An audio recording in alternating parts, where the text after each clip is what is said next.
Bom dia a todas e todos. Sejam muito bem-vindos à quinta edição do Tech Talks das Federais, um espaço criado para fortalecer o diálogo sobre tecnologia, inovação e gestão pública no ensino superior.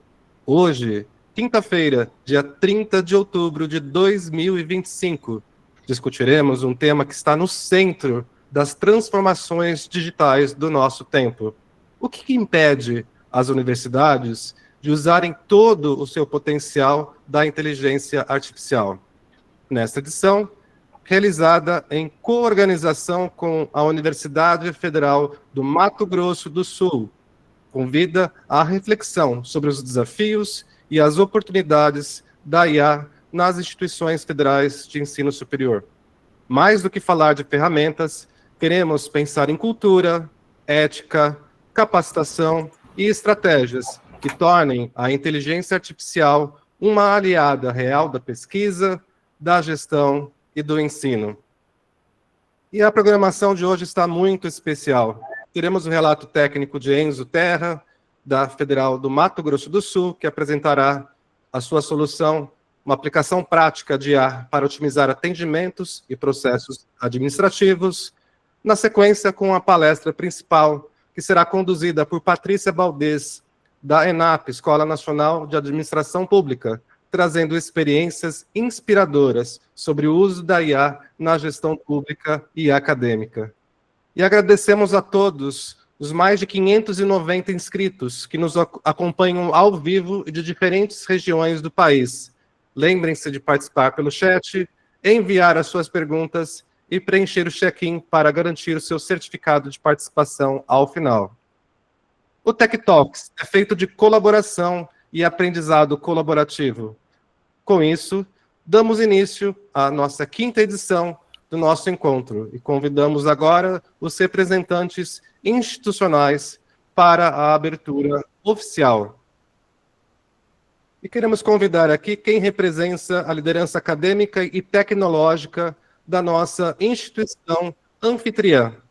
Com grande satisfação, damos a palavra ao professor Dr. Anderson Viçoso de Araújo, diretor da Agência de Tecnologia da Informação e Comunicação da Universidade Federal de Mato Grosso do Sul. Professor Anderson, seja muito bem-vindo. O microfone é seu. Bom dia, Fábio. Bom dia a todos e a todas. Muito obrigado por convidar, a UFMS para participar desse evento. A gente fica muito feliz em poder ajudar a todos. Na verdade, eu que estou participando agora faz um ano, um ano aqui de gestão do CGTIC, eu vejo como a gente se ajuda, como faz muita diferença, essa parceria que a gente tem dentro das universidades. Eu fico muito feliz de fazer parte desse grupo. Como as equipes são qualificadas, como as universidades, assim, a gente vê, mesmo com todas as dificuldades, todos os desafios, a gente vê que tem uma equipe muito boa e tem gente que trabalha muito por trás. Eu fico muito feliz de poder fazer parte desse grupo e colaborar, Eu acho que o grande sentido aqui desse evento é a colaboração, A colaboração entre todos, a gente poder partilhar. A gente sabe que os recursos são escassos e a gente poder se ajudar, isso é o mais importante. Agradeço aqui a professora Camila, nossa reitora, que está aqui com a gente. Fico muito feliz da participação dela. Eu agradeço também a minha equipe que está aqui acompanhando, que vai fazer a apresentação hoje para vocês, da nossa parte técnica. Todo mundo tem olhado muito para esse mundo da IA, Eu acho que não tem um dia que eu não escuto alguma frase que envolva a inteligência artificial no meio. Acho que não tem um dia que eu não consigo passar um dia sem escutar esse termo. E a gente entende realmente a necessidade dessas coisas dentro da universidade. A gente vai mostrar um pouquinho aqui, uma coisa singela, assim, mas fez muita diferença no nosso dia a dia, e a gente vai estar com planos de aumentar ainda mais. Os meninos vão contar aí para vocês, no papel do Enzo, que vai representar. Obrigado, Enzo. E eu passo a palavra, então, aí de volta para o Fábio, agradecendo mais uma vez o convite, e dizer que a UFMS está à disposição de todos os colegas. Sempre que todos me procuram, a gente faz o máximo para atender, Então, estamos à disposição de todos. Muito obrigado. Agradeço, professor Anderson, por destacar o papel da GTIC, da Federal no Mato Grosso do Sul, na promoção da inovação digital dentro das universidades federais. E dando continuidade, convidamos agora a professora doutora Camila Celeste Brandão Ferreira Ítavo, reitora da Universidade Federal do Mato Grosso do Sul, que gentilmente acolhe este evento em parceria com o CGTIC e a Unifesp e com as demais instituições federais. Professora Camila, é uma honra contar com a sua presença. Obrigada, Fábio, pela apresentação. É uma honra estar aqui presente com o CGTIC. Obrigada, adorei aí o convite para participar do 5º Tech Talks. Quero cumprimentar você, Fábio, a querida Midian, né, que hoje aqui representa a coordenação do CGTIC, a Lidiane, né, aí pela Unifesp, a reitora Rayane. Vou me apresentar rapidamente e vou falar um pouquinho. Quem me conhece sabe que eu falo muito do coração, então eu não preparei, mas eu vou falar do que a gente vive no dia a dia, né? Eu sou Camila, sou professora da Faculdade de Medicina Veterinária e Zootecnia, então não sou da área de Tecnologia da Informação e Comunicação. Anteontem, nós completamos 1 ano de gestão, então estou há um ano como reitora, né? Fiz o convite para o Anderson, que é nosso diretor da agência, para navegar nesses mares, né, da tecnologia, da informação e da comunicação, mas fui vice-reitora por 8 anos, antes de estar reitora. E dizer que eu sou apaixonada pela nossa equipe de tecnologia da informação e comunicação. Hoje a UFMS tem 110 talentos na nossa agência, e na universidade como um todo nós temos 168 profissionais da área de TI, atuando firmemente para desenvolvimento de soluções, para que a gente possa aí fortalecer as nossas universidades. Então, em nome, aqui estou vendo, né, o professor Anderson, mais o Egon, mais o Maurílio, mais o Enzo, que vai compartilhar, em nome dessas lideranças, né, eu quero fazer aqui uma homenagem, enquanto professora e atualmente reitora, a todos vocês, porque o que seriam de nós, reitoras e reitores, se não fossem, então, as nossas equipes de TI. Então, muito, muito obrigada. Sem a transformação digital, a gente não consegue trabalhar a eficiência da universidade, e trago também aqui os cumprimentos, né? Atualmente estou na vice-presidência da Andifes, então também um abraço do presidente da Andifes, reitor Ticianelli, de toda a diretoria, e dizer o quanto que a gente agradece, reconhece, né? Acho que a gente tem vários desafios na carreira de tecnologia, um deles é a atratividade e a permanência, porque o mercado muitas vezes leva todos os talentos, né? Mas temos trabalhado no modelo, acho que também é uma coisa para, né, de tentar transformar a agência para soluções para a Universidade Federal de Mato Grosso do Sul, mas também para municípios, para estado, para instituições, de forma que a gente consiga melhorar a atratividade também da carreira e que todos possam ser cada vez mais reconhecidos. Então, eu desejo um excelente evento, obrigada pela oportunidade e, mais uma vez, agradeço o empenho de cada um e de todos vocês. Na semana que a gente comemora o Dia do Servidor Público, rendo aqui minhas homenagens a cada um de vocês e pela dedicação, porque realmente é uma grande missão que a gente exerce e tenho certeza que a gente pode fazer um modelo muito interessante para a gente ajudar não só as universidades, mas as instituições, e a gente caminhe para soluções tecnológicas para todo o país. Então, um beijo a todos vocês, um bom evento e parabéns mais uma vez. Obrigada pelo convite. E o FMS sempre à disposição. Espero que um dia a gente tenha um encontro presencial lá, né? Não sei se todos já conhecem Mato Grosso do Sul, mas serão muito bem-vindos em nossa casa. Um grande beijo, obrigada. E perdão, eu estou em Brasília, numa recepção, esperando para uma agenda, tá? Então, vocês estão vendo que está um pouco, né? Tem uma música, tem um som, mas é porque eu estou em trânsito. Um grande beijo, obrigada. Agradecemos, professora Camila, suas palavras inspiradoras e por reafirmar o compromisso da Federal do Mato Grosso do Sul com a transformação tecnológica e acadêmica. E agora seguimos ampliando o diálogo para o cenário nacional e convidamos a senhora Midian Falcão Freitas, atual superintendente de Tecnologia da Informação da Universidade Federal do Sul da Bahia e que também representa aqui como atual vice-coordenadora do CGTIC pela Andifes.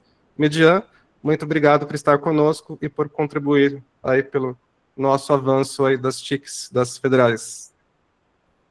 Bom dia a todos, todas. Então, primeiramente, queria dar as boas-vindas, né, à quinta edição aqui do nosso evento. Com esse tema super importante, super atual, acho que como o Anderson disse, acho que todas as vezes que a gente sai para ouvir sobre TI, a gente está ouvindo sobre IA.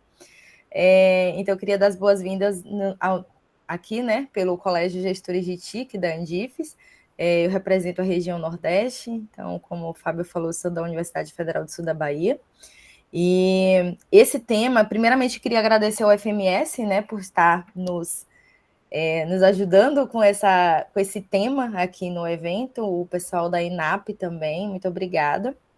Então, a gente vai discutir o que não é mais... acho que já passou do tema tendência, né? É um tema muito atual e a gente precisa começar a olhar para a IA no nosso dia a dia. E a gente tem os problemas, que é o que vai ser tratado aqui. Os problemas a gente esbarra em dados espalhados. Acho que ninguém está com esses dados preparados para trabalhar com IA, né, atualmente. A gente lida com infraestrutura cara, com insegurança jurídica, LGPD, direitos autorais, a parte de governança. Então, é uma cultura cautelosa, né, e falta de capacitação também, tanto da equipe de TI quanto da comunidade para usar essas ferramentas de IA. Então, falar do que impede é falar também do que habilita, né? Então, precisamos de regras claras, dados bem cuidados, sistemas integrados, compras mais ágeis, precisamos falar de segurança e ética, né, da origem, formação contínua também. Então, se a gente não atacar esses temas, esses problemas, nós vamos perder produtividade e impacto. Então, as universidades, elas precisam, né, tratar a IA como um recurso pontual para que a gente consiga tirar vantagem institucional, com qualidade, equidade, segurança. Então, acho que é isso que os nossos palestrantes vão trazer hoje. Então, mais uma vez, sejam todos bem-vindos e bom evento para todos. Agradecemos, Median, a presença forte aí do Nordeste. Tivemos evento aí do WTIC-IFES, que foi no mês de agosto. Obrigado aí pela participação aqui no nosso evento, brilhantando a mesa de abertura. E para encerrar aqui a nossa momento aqui de início, ouviremos agora Alexandro Cardoso Carvalho, representante da coordenação local pela Unifesp, também integrante do CGTIC, que vem colaborando aí na parte do comitê científico do Tech Talks, como espaço permanente de diálogo e inovação. Alexandro, seja muito bem-vindo. Obrigado, Fábio. Só lembrando que Santarém fica no norte, não no nordeste. Bom dia a todas as pessoas aqui presentes, né? Temos 320 pessoas já na sala, e é sempre muito bom quando eu vejo esses números, porque quando a gente pensou, né, quando eu pensei junto com o nosso grupo aqui na Unifesp, estruturar um evento que fosse os Tech Talks, que começou aqui na Unifesp, né, o Tech Talk da Unifesp, foi muito bom que a gente começou a partir de dois dilemas que a gente sempre incomodou. O primeiro é que a gente vive em uma universidade que produz conhecimento, boa parte das universidades aqui presentes tem área de tecnologia da informação, computação, sistemas de informação, e que algumas vezes esse vínculo não é direto com a área que faz a tecnologia da informação na universidade, né? Às vezes é muito próximo, às vezes é muito separado, e a gente produz conhecimentos de ponta de um lado, e esse conhecimento de ponta, às vezes, não chega na nossa linha de montagem, né, nossa linha de ponta. Então, a gente começou trazendo pesquisadores, docentes, pessoas de referência da área acadêmica para falar para a área operacional, né, da TI, o que estava acontecendo, qual que eram as visões de futuro, quais eram as novidades, o que estava sendo feito na instituição. O segundo elemento que nos trouxe também a ideia de fazer o Tech Talk na Unifesp foi que também a gente tem um atraso, além do atraso tecnológico, que muitas vezes a gente vivencia, a gente sofre de falta de colaboração, né? A gente tem muita dificuldade de resolver um problema uma única vez. Nós temos aqui uma rede de universidades, todas elas têm os mesmos problemas, com muitas variações, mas sofrem dos mesmos dilemas, todos têm o mesmo negócio, têm que oferecer o mesmo sistema acadêmico, têm que oferecer um sistema de matrícula, têm que oferecer coisas iguais, as universidades têm realidades muito semelhantes, mas cada um resolve o seu problema de uma forma diferente, e não há um espaço muito consolidado de troca, de colaboração, de convênio. Então, para um problema vira 60 e poucos problemas, com 60 e poucas soluções. E quando o CGTIC, na figura da Lidiane, convidou para a gente expandir esse evento para ser nacional, a gente disse, nossa, fantástico, porque é justamente isso que a gente precisa fazer. E desde do evento da Unifesp, que durou um ano, para esses, na Federais, agora, se mantém também uma característica única que nos surpreendeu, né, Fábio Falck? É que a maior parte dos que assistiam e participavam do evento da Unifesp hoje também são público externo. Então, os Tech Talks também é um grande evento extensionista. Na Unifesp, a maior parte do público que participava vinha de fora, e a gente não tinha pensado nisso antes. Isso mostrou para a gente que há uma demanda por informação sobre tecnologia, sobre coisas, não só IA, que está no hype, mas sobre outros temas. A gente começou a receber muita gente de fora que vinha para saber o que a universidade estava falando sobre determinado assunto na área de TI. E isso é muito bacana, porque a gente tem uma dificuldade como universidades, e aqui a reitora Camila sabe dessa questão, que é nos comunicar com a sociedade. E mostrar que a universidade produz tecnologia e sabe falar sobre tecnologia com um público mais amplo também é mostrar o nosso impacto social e o nosso lugar de pertencimento dentro do sistema público e dentro da sociedade. E o Tech Talk tem cumprido um papel importante em relação a isso, e eu acho que a gente tem um novo futuro pela frente, né, e pensar em novas formas para o próximo ano. Obrigado, Fábio. Obrigado a todas as pessoas. Obrigado, Alexandre. Fazendo a correção aí de Santarém, realmente fica no Pará Norte, foi o evento aí do WTIC em agosto. E com estas falas que representam um compromisso coletivo com a inovação e a colaboração entre as universidades federais, declaramos oficialmente aberta a 5ª edição do Tech Talks das Federais.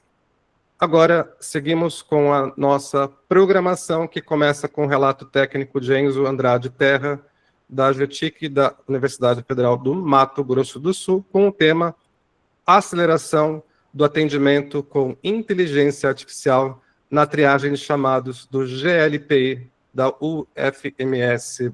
Obrigado. A palavra é sua, Enzo.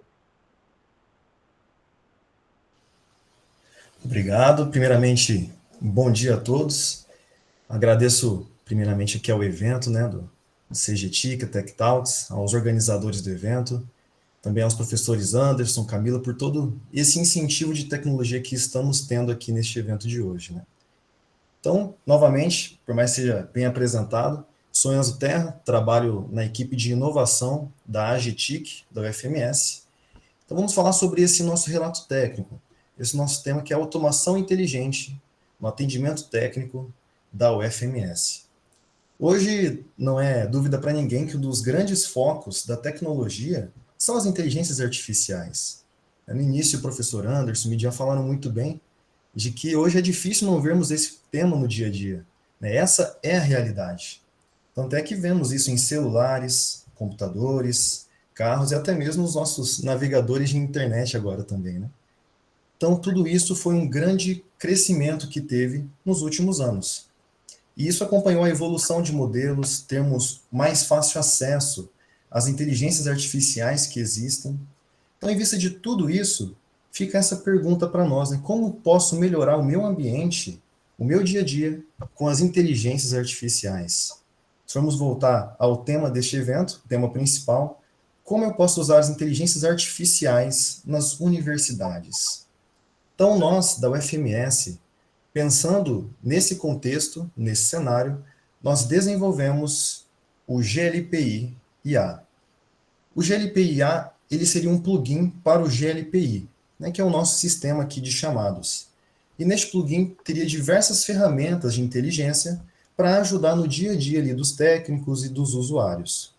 Então seria um plugin modular, onde em qualquer ambiente de GLPI ele poderia ser instalado e funcionado imediatamente, e de fácil administração, né, com uma boa taxa de acerto.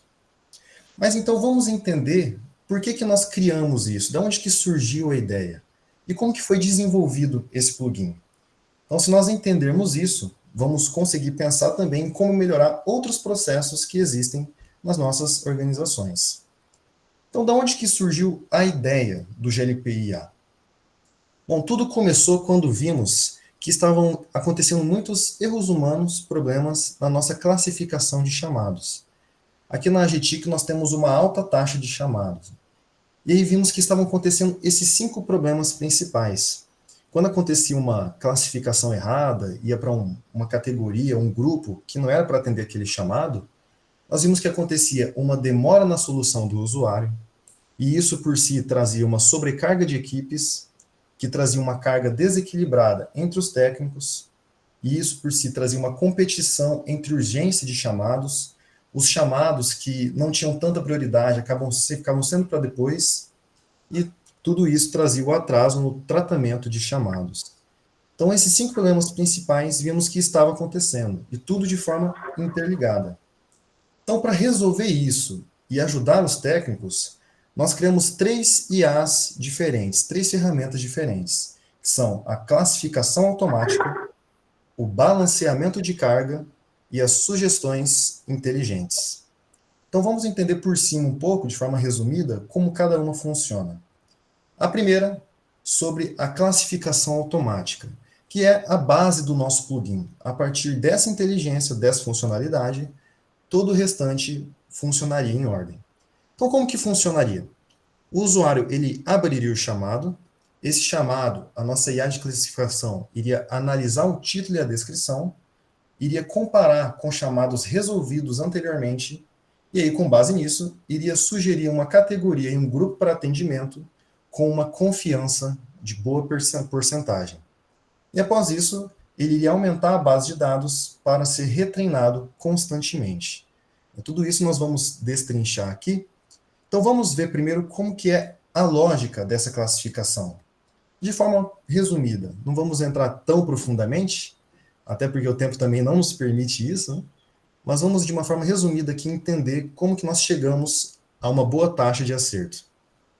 Então, o fluxo é o seguinte: quando entra um novo ticket, um novo chamado, a nossa IA vai gerar um embedding, que é nada mais nada menos que transformar todo o texto daquilo em um vetor. Aí nós, na verdade, fazemos embeddings do título e da descrição, transformamos em vetores numéricos. Para transformar isso, nós fazemos um processo de limpeza, mantendo as informações relevantes, chamamos uma API, né, para criar um embedding, transformar esse texto em vetor, um vetor numérico, e usamos essa função de cosine similar, que é para fazer a semelhança entre os vetores, ver aquilo que mais se assemelha com o vetor novo que está entrando. Isso vai ser mais explicado aqui nessa etapa da classificação automática, onde nós fazemos em 6 passos. Primeiro, ela iria verificar os títulos do novo ticket, ver as palavras que estão no título e verificar se existe alguma categoria com aquelas palavras. Por exemplo, se alguém abre o chamado problema de impressora, ele vai pegar essas palavras principais impressora e verificar se existe alguma categoria com aquilo.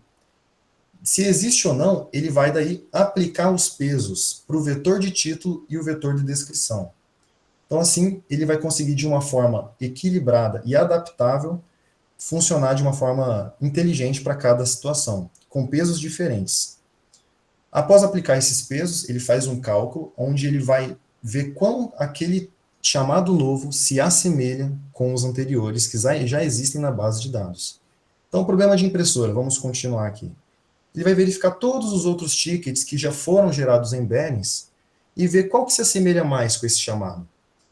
Após ele pegar todos esses que se assemelham, calcular quanto se assemelham, a porcentagem, ele vai selecionar ali os top 10 dessa lista. Após isso, vai calcular as repetições da categoria. Por exemplo, vamos supor que tem os 10 ali, certo? O primeiro tem a categoria X, e ele tem 80% de similaridade com esse chamado novo. Mas os 6 próximos desse têm a categoria Y, e eles têm uma taxa de similaridade de cerca de 60%. 60%, 50% e assim por diante.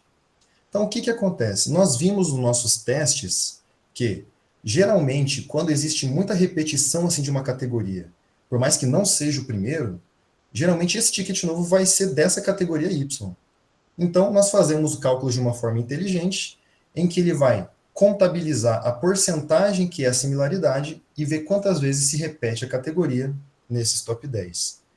Seguindo esses passos, então, aí ele escolhe de uma forma ideal a categoria correta e atualiza o ticket.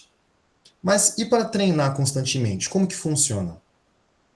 Então, o fluxo é o seguinte: quando um novo ticket é criado, um novo chamado é feito, acontece a classificação automática que acabamos de ver, e é inserido numa tabela chamada train, porque nós temos duas tabelas principais, que é a de embeddings, que são os definitivos usados para classificação, e a tabela de train, onde esses novos são colocados lá temporariamente.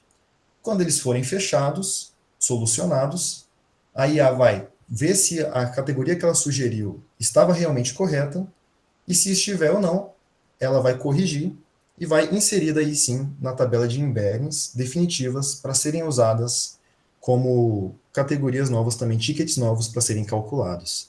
Dessa forma, então, acontece um treinamento constante, um aumento da base de dados, e assim, a taxa de acerto melhora com o tempo também, cada vez mais.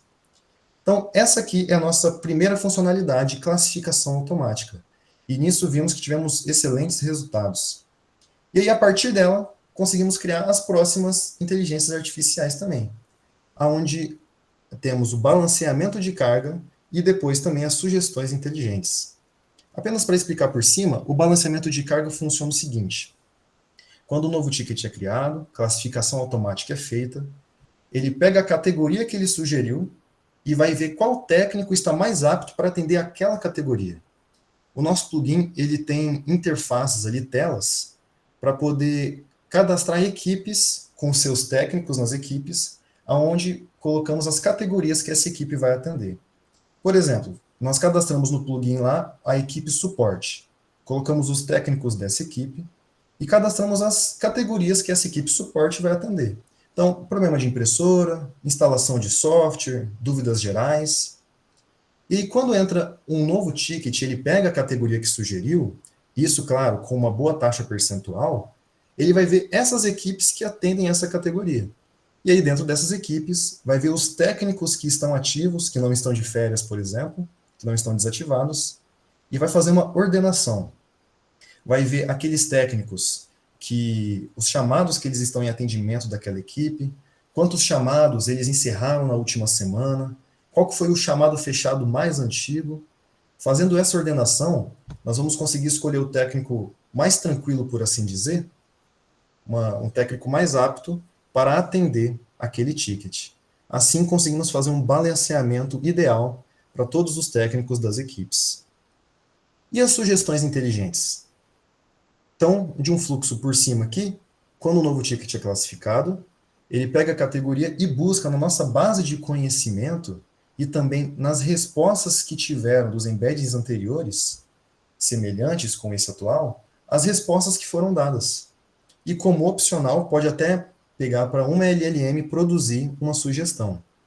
Mas utilizando a base de conhecimento e os embeddings semelhantes anteriores, ele consegue oferecer 3 sugestões para o técnico, onde o técnico pode escolher uma sugestão, editá-la, e aí sim, salvar ali no chamado.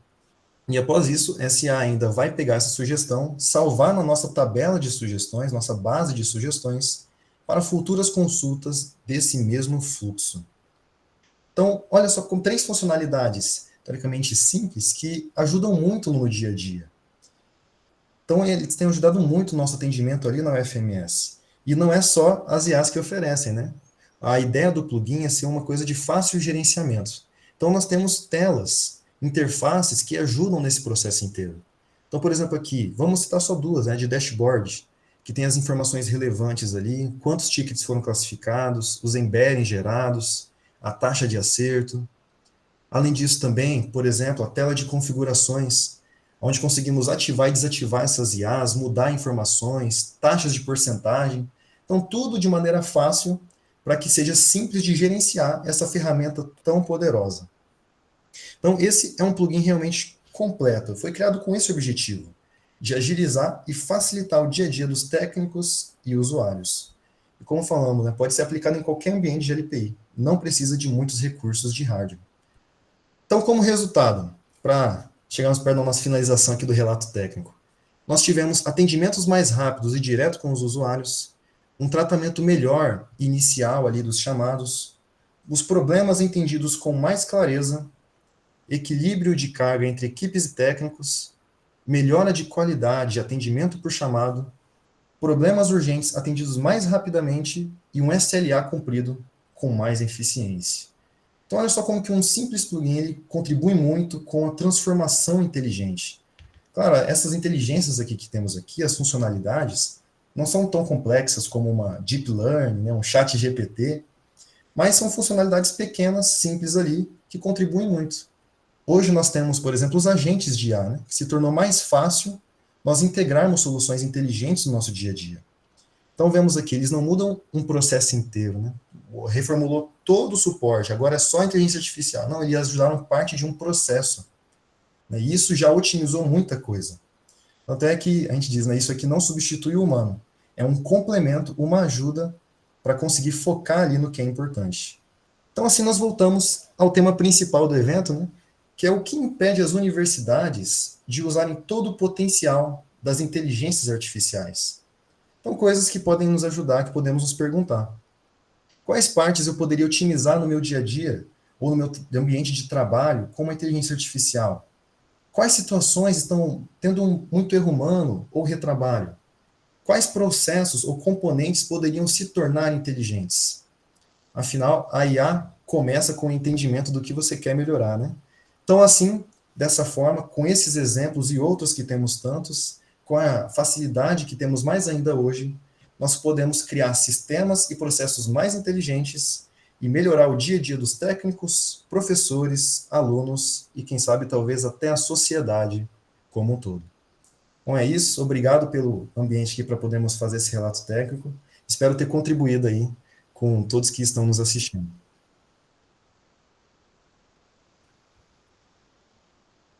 Muito bem. Obrigado, Enzo. Chegou agora o momento de abrirmos o espaço para perguntas e comentários do público sobre o relato técnico apresentado. Convido vocês a enviarem perguntas aqui pelo chat, talvez nem todas vão dar para responder agora, mas já selecionei algumas que o pessoal já mandou aqui, ó. Tema primeiro aqui, precisão e desempenho do modelo, Enzo.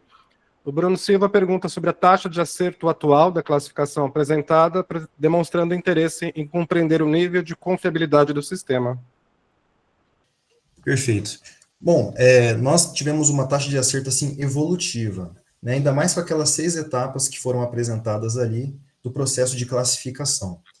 Então, no dia a dia, nós vemos ali, ela tem essa contagem, está tendo cerca de 85% de taxa de acerto.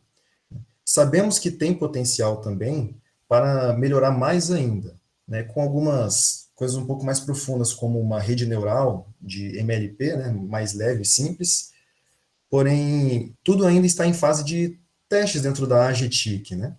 Nós não liberamos, assim, de certa forma, para o FMS como um todo. Mas mesmo com aquele processo simples de, usando uma KNN, né, que é justamente essa semelhança com os vetores ali mais próximos, utilizando o sentido do texto, vemos que já tem uma taxa de acerto muito boa, né? Na realidade já tem ajudado muito. Então, assim, de certa forma, de uma coisa simples e leve, já está ajudando muito. Mas, claro, sempre evoluindo. Então, temos, assim, a programação, sim, de melhorarmos ainda mais essa inteligência posteriormente. Ainda mais após essa criação das outras IAs que estão ajudando ali. Mas, a princípio, esse que estamos agora, é isso, no dia a dia, cerca de 85%, mas sempre melhorando a longo prazo. O tema agora é distribuição e balanceamento de tarefas técnicas. Fábio Neres questiona se é possível balancear a carga de tickets, considerando as diferenças na jornada dos técnicos, como aqueles que trabalham 2 ou 5 dias por semana. E também temos uma outra pergunta de Rafael Santos, sobre plugin forms, já aparece parte dessas funções, mas ressalta que o roteamento ainda é manual e que a automação na escolha do técnico tornaria a ferramenta talvez mais eficiente. Uhum. Perfeito. Sobre a primeira pergunta, assim, nós temos o seguinte, de ele avaliar se o usuário, o técnico ali, ele está de férias ou não, né? Mas como a nossa jornada ali, ela é, de uma certa forma, assim, adaptada para esse nosso sistema, como que eu posso explicar de uma certa forma? A gente consegue, com o sistema atual, fazer isso, né? Porém, Essa funcionalidade pode ser implementada assim, de, por exemplo, selecionar os dias que o usuário, que o técnico ali, ele pode atender. Isso não é difícil de implementar. Mas, no momento, está apenas como se ele está ativo, se está trabalhando ou não. E isso também você consegue configurar ali nas equipes, deixar ativo ou não esse técnico, se ele está de férias, por exemplo, e assim por diante.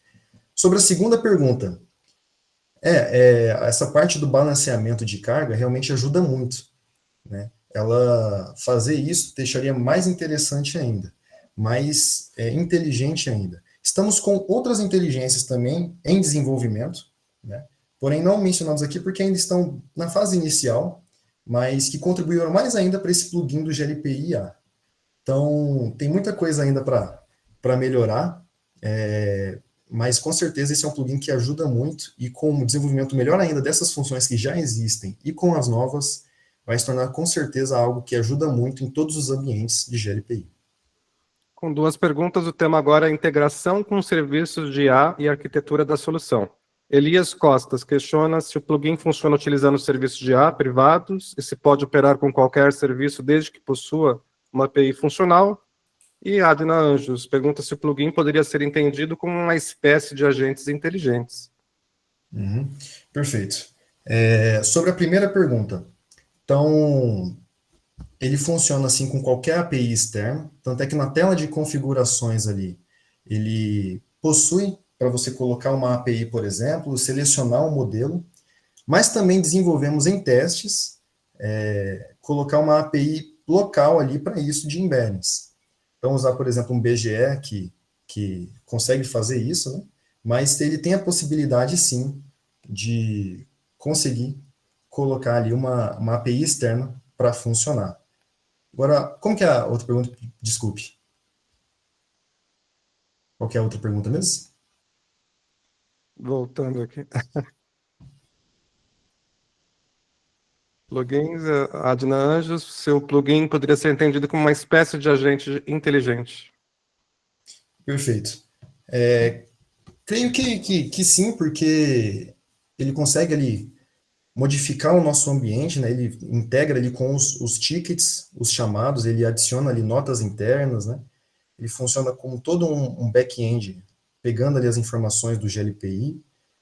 Então, ele conseguiria ser um agente inteligente nessa parte, né? De ajudar, principalmente nessas questões aí dos chamados, da classificação, da carga entre técnicos, né? Estamos também com a funcionalidade ideia de colocar como um chatbot inicial ali também para os usuários, né? Por mais que já exista isso em outros lugares, é uma ferramenta que complementaria ainda mais o plugin do GLPI-IA, mas, de certa forma, ele com essa parte toda inteligente assim, já consegue ajudar muito lá a gente com todas essas funcionalidades. Legal. E a última pergunta aqui, o tema é sobre expansão e equipe, né? Bruno Matos, a Matos pergunta se há planos para estender a ferramenta para outras áreas, né, além do suporte técnico, e quanto que a equipe envolvida, quantas pessoas estão envolvidas aí na área de IA na Federal? Perfeito. A princípio, o plugin do GLPI-IA, ele foi criado para funcionar ali no GLPI entre todas as nossas entidades, né? Então, nós temos a AGTIC, temos a AGAD, por exemplo, temos outras coisas de pró-reitorias que tudo utilizam o GLPI como suporte, né? No momento, estamos fazendo o teste, ainda implementamos recentemente, cerca de alguns meses, a funcionalidade em produção na AGTIC, então não integramos ainda com toda a UFMS, mas temos planos, sim, de integrá-la ela como um todo, com a medida que formos adicionar ferramentas melhores, também ajudar mais ainda nisso, né? E aqueles que quiserem uma ajuda também estamos à disposição, né? E sobre a outra pergunta da equipe, isso. Na nossa equipe lá, do Inova em si, nós temos 6 pessoas que trabalham nessa área direta. Mas a GTIC como um todo, né, mais de 100 pessoas ali, nós temos muitos técnicos, muitos funcionários ali, muito bons, assim, que ajudam com ideias, com soluções rápidas, que nos ajudam a integrar mais ainda essa parte toda da IA.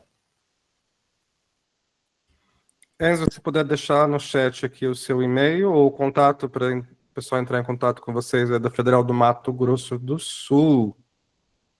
Encerramos o nosso relato técnico. Agradecemos mais uma vez ao Enzo pelo compartilhamento de experiência do GLPI e aí da Federal do Mato Grosso do Sul. Tivemos outras perguntas aqui no chat, não vai dar para responder agora, né? O Enzo pode selecionar aqui e depois mandar. A gente faz um forms, depois o pessoal preenche aqui, a gente coloca para o pessoal responder as outras perguntas. Seguimos. Sim.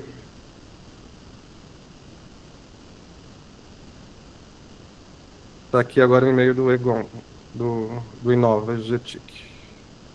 Legal. Desculpe, eu acabei caindo aqui, vi só agora, voltei agora. Acho que desliguei sem querer aqui a chamada. Mas vou deixar aqui o e-mail também. Por mais que Agradecemos, Enzo, aí pelo compartilhamento das experiências aí da Federal do Mato Grosso do Sul. Uma experiência prática e inspiradora de ar nas universidades federais.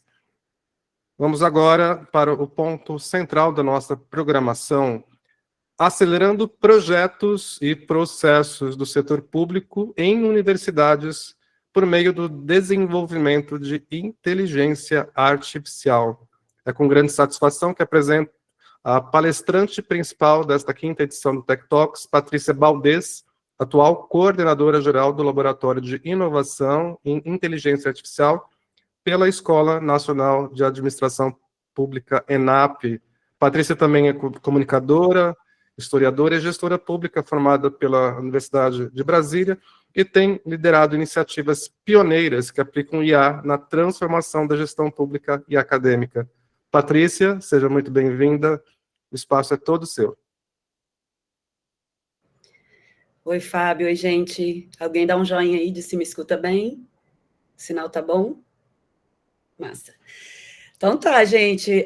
Fábio, primeiro, muito obrigado pelo convite, pela parceria, pela paciência da gente conseguir fazer esse encontro que a gente já vem paquerando há uns 2 meses, né, para estar aqui. Para a ENAP é muito importante o acesso a esse público tão qualificado de universidades. Eu vou explicar um pouquinho do Laboratório de Inovação e Inteligência Artificial já, mas quero fazer uma breve introdução aqui de por que é importante para mim estar aqui. Queria também dizer um olá especial para Camila, reitora, dizer que eu também falo muito do coração, e por isso, por mais que a IA esteja no hype e a gente seja convidado a estar palestrando pelo menos 2 vezes por semana, né, bem intenso, eu ainda fico nervosa todas as vezes, porque o coração, a inteligência artificial, o lema do LIA é a inteligência artificial, mas o espírito é público.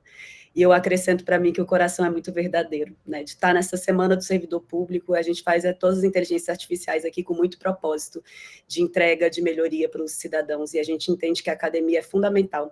Acho que foi o Alexandro que trouxe isso aqui na fala dele inicial, sobre como a gente tem conhecimento de ponta que não chega na ponta, né? Como a universidade produz conhecimento de ponta que muitas vezes não chega lá. E é muito do papel do PBIA, parte do papel do PBIA, do Plano Brasileiro de Inteligência Artificial, tentar juntar essas partes que estavam apartadas, que ainda estão, né, gente? É uma construção coletiva. Foi o Anderson, né, que trouxe a necessidade de união, e de união de recursos, união de pessoas, união de talentos. Então, vejam toda essa apresentação aqui que eu vou fazer como um convite para aproximar a Escola Nacional de Administração Pública das universidades. Vou explicar como é que a gente funciona e vocês vão entender por que isso aqui é um convite. Por fim, dar um oi também para a Midian, e com isso eu vou fazer apontar algumas coisas que eu estava levantando ao longo dessa semana para fazer essa fala inicial. Ela trouxe a questão de transparência, responsabilidade, LGPD, como a gente vai ver riscos e oportunidades ao longo desse processo, e a importância da academia na construção disso tudo. Não, vou pegar minha colinha aqui, tá? Não estou vendo vocês, se alguém me mandar perguntas eu não vou ver, mas pelo que eu já entendi aqui da organização da primeira fala, o Fábio vai listando para a gente conversa no final.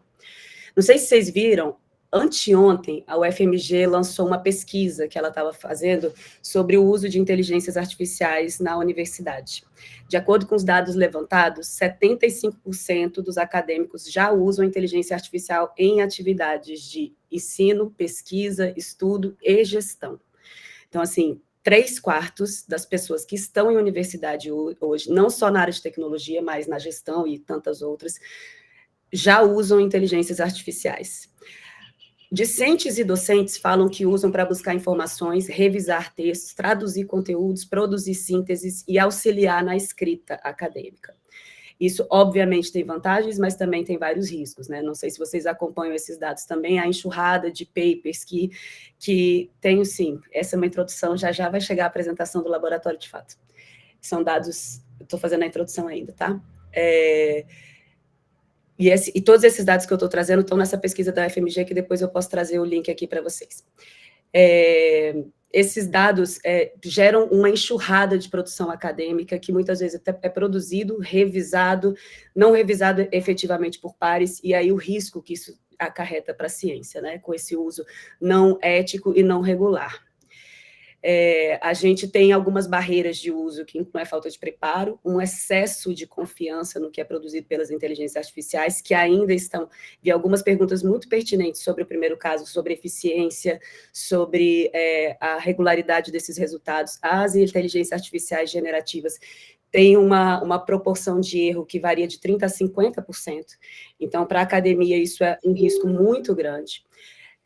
O que a gente já tem hoje no Brasil de normativos oficializados dentro das universidades? A UFMG já tem um normativo, a USP tem, UFES, UFC. A UNB está elaborando algumas e tem algumas outras instituições no meio do caminho também fazendo essas elaborações.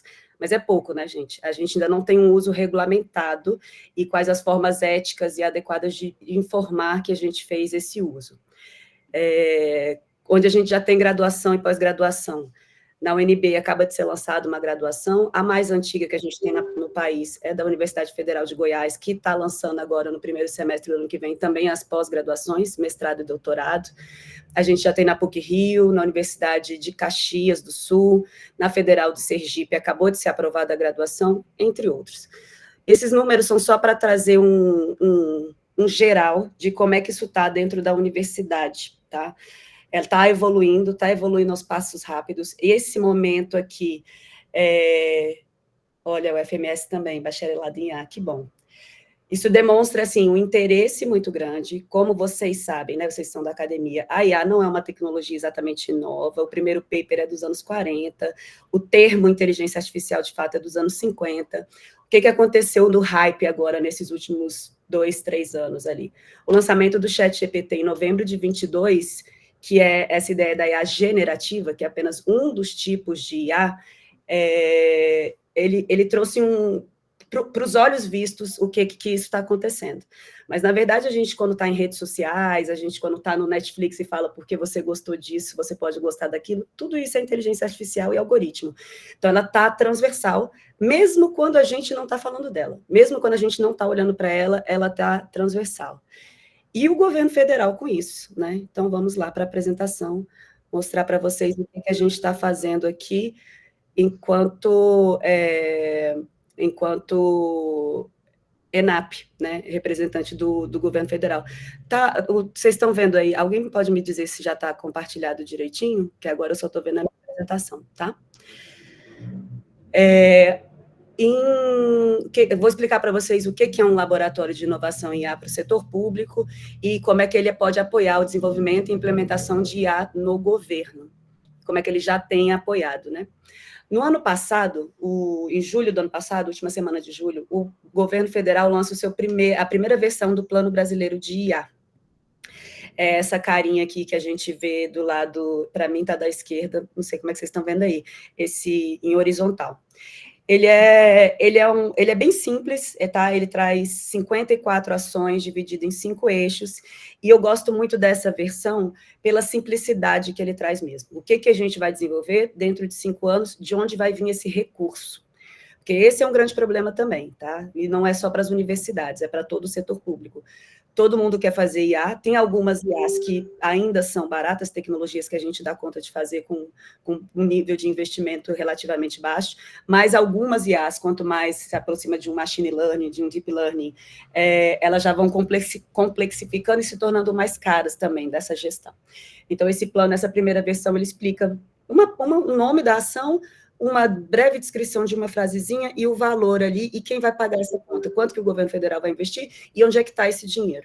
Isso, para a gente que trabalha com o governo, é muito importante, nessa questão do orçamento. Ao longo desse ano, a gente foi aprofundando, melhorando. Em junho desse ano, a gente lança essa segunda cartilha, os dois estão disponíveis aí online, basta pesquisar. Ela é interessante para mim por outro motivo. Ela traz um texto mais claro, essas ações que estavam descritas numa frasezinha, elas são descritas de uma forma mais contundente, mais robusta para a gente entender.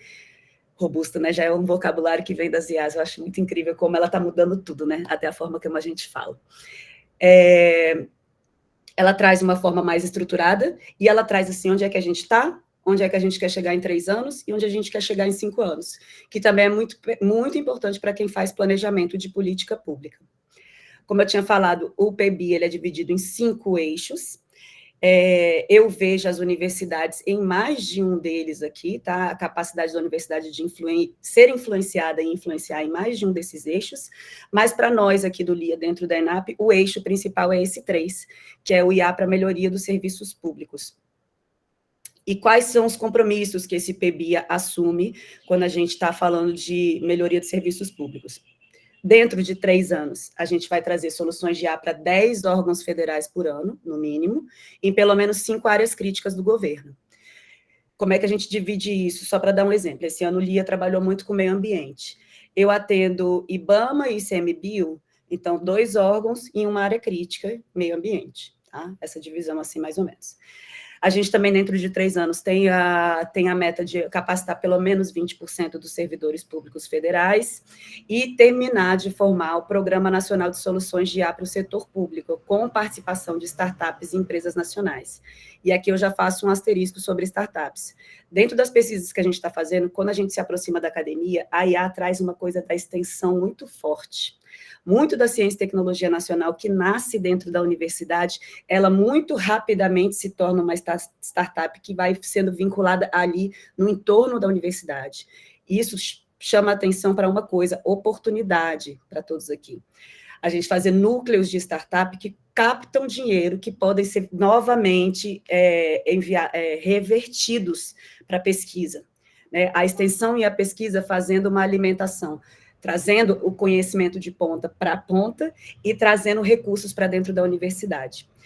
Recomendo que vocês conversem, se quiserem, também depois posso passar o contato com a experiência muito exitosa do CEIA, do Centro de Excelência em IA da Universidade Federal do Goiás, que já tem isso, como eu disse, foi a primeira graduação feita, então eles já têm um pouquinho mais de anos de experiência e eles conseguiram montar a estrutura ali em volta deles de uma forma muito legal. E dentro de 5 anos, a gente quer chegar em 70% dos órgãos federais e partir para uma outra frente, que é também apoiar estados e municípios, chegando a pelo menos 50% dos estados, né, das organizações estaduais, usando IA para melhorar a eficiência e a qualidade dos serviços públicos. E como que um laboratório de inovação dentro de uma escola vai fazer isso, né? Sim, Sérgio, pode ser. O LIA, ele a gente se chama de laboratório, embora... vou trazer uma anedota aqui para vocês, durante o lançamento, a preparação do lançamento do laboratório, que acabou de fazer 1 ano. Está fazendo 1 ano essa semana. A gente se chama de laboratório porque as unidades dentro da Genova, né, dentro da diretoria onde a gente participa dentro da ENAP, ela trabalha na metodologia de laboratórios de inovação, que é compreender o problema público, desenhar o problema público, conhecer a experiência do usuário, fazer design thinking, design sprint, acelerar soluções e ter um espaço ali de erro antes de escalar o tamanho da política pública. Mas na prática, se você vai pensar em laboratórios de IA em universidades, que só ano passado, mais 80 aproximadamente foram lançados dentro de universidade, laboratório dentro de universidade tem uma concepção muito de desenvolvimento de tecnologia de fato, né? O desenvolvimento do código, o desenvolvimento do algoritmo, como o estudo de caso do Enzo trouxe aqui. Então, é isso que a gente vê como laboratório dentro da universidade. Dentro da ENAP, dentro da diretoria de inovação, a gente se vê mais como um hub de inovação, que conecta o setor público, iniciativa privada, terceiro setor e academia. E aí já traz um pouquinho do porquê que é importante para a gente estar aqui. E a gente foi criado para apoiar o desenvolvimento mais útil, né? A gente fala muito dentro do setor público também sobre a capacidade da IA de acelerar a ineficiência, né? Se a gente não sabe para que a gente está fazendo IA, a gente pode fazer uma IA que acelere um monte de processo e só aprofunde mais os problemas que a gente tem. A gente entende que é fundamental um espaço de experimentação que seja comprometida com valores nacionais, o bem comum, Se você for ver o slogan do PBIA, é IA para o bem de todos. Então, a gente trabalha, todos os nossos projetos passam por um crivo dos ODS, o uso responsável dos dados, que como a Midian trouxe, assim, a gente hoje, conhecendo melhor os dados de governo, a gente tem muitos dados, mas nem todos eles estão estruturados e a maioria deles não conversam entre si, entre as caixinhas. Eu acredito que a gente pode dar um salto em políticas públicas quando a gente conseguir estruturar esses dados e fazerem eles conversarem. Justiça social, sempre, né? A gente sabe que a base de dados e a formação do algoritmo podem gerar vieses, e a gente quer que essa tecnologia, ao invés de aprofundar diferenças sociais, ela diminua essas diferenças, né? A gente consiga levar os serviços públicos para quem mais precisa dos serviços públicos, a melhoria de todos eles e a soberania digital. Aqui também eu boto 1000 asteriscos, porque é uma discussão muito intensa dentro do governo do que vem a ser, né? O tema de soberania, como vocês acompanham, esse ano se tornou muito forte, muito pujante dentro da estrutura de governo federal, mas o que seria soberania digital, visto que para o Brasil ainda falta acesso e capacidade mesmo de estrutura para o desenvolvimento de inteligências artificiais mais relevantes, né? Uma inteligência artificial nacional, com base de dados nacionais, que respeite a nossa cultura, que respeite o desenvolvimento da nossa ciência e tecnologia. Por que a gente está dentro de uma escola de governo? A gente entende que espaço de debate e ensino vai ser fundamental no desenvolvimento de todas essas tecnologias. Depois que eu desenvolver uma IA, eu preciso treinar as pessoas para usar. Antes de desenvolver qualquer IA para o setor público, eu preciso capacitar um gestor para que ele entenda o que é uma inteligência artificial e quando ela vai ser útil e quando ela não vai ser, né? Quando acontece o hype, muitas vezes a pessoa simplesmente quer uma inteligência artificial, não sabe nem para quê, nem como, mas quer, só para dizer que está participando do hype também. Então, é muito importante a gente capacitar desde a pessoa que vai entender do dado e saber se tem uma possibilidade de uso efetivo, prático, eficiente dentro da caixinha dela, até o servidor que vai usar esse desenvolvido ali. A ENAP é a Escola Nacional de Administração Pública do Governo Federal. A gente tem como missão melhorar, fortalecer as capacidades estatais a partir de inovação e aperfeiçoamento de servidores. Esses são alguns números do ano passado. Né, mais de 2.000 certificados emitidos só para altas lideranças. Esse é o foco principal da ENAP, embora a gente tenha todos os servidores públicos e, na verdade, a Escola Virtual de Governo, vou trazer alguns QR Codes aqui para vocês de cursos que a gente recomenda, esteja aberta para todos, né, servidores e não servidores. Se você tem um CPF, você pode fazer os nossos cursos. A gente capacita mestres, doutores, avalia políticas públicas, então, assim, por isso a gente entende que a inovação tem que estar ali, onde a gente cria educação juntinho. Porque dentro da Genova também tem esse outro fator, né? A gente fala ENAP e a galera entende muito como só capacitação, como se capacitação fosse pouco, né? Mas, enfim, é uma escola, sim, a gente tem 3 diretorias lá dentro voltadas para a escola, mas a gente tem uma diretoria que é só de inovação, que é a Genova, que tem 9 anos que está promovendo inovação no setor público.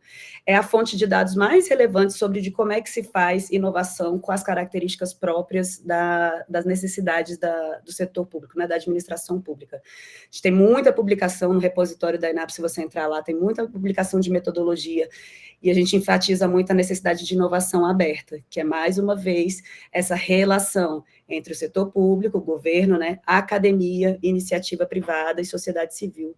Já eu explico um pouquinho mais como é que isso funciona. Alguns dos resultados da Genova nos últimos anos aqui. A gente já lançou 19 editais, mais de 80 desafios públicos abarcados nesses editais, 140 propostas premiadas, mais de 4.000 representantes de todas as regiões do país.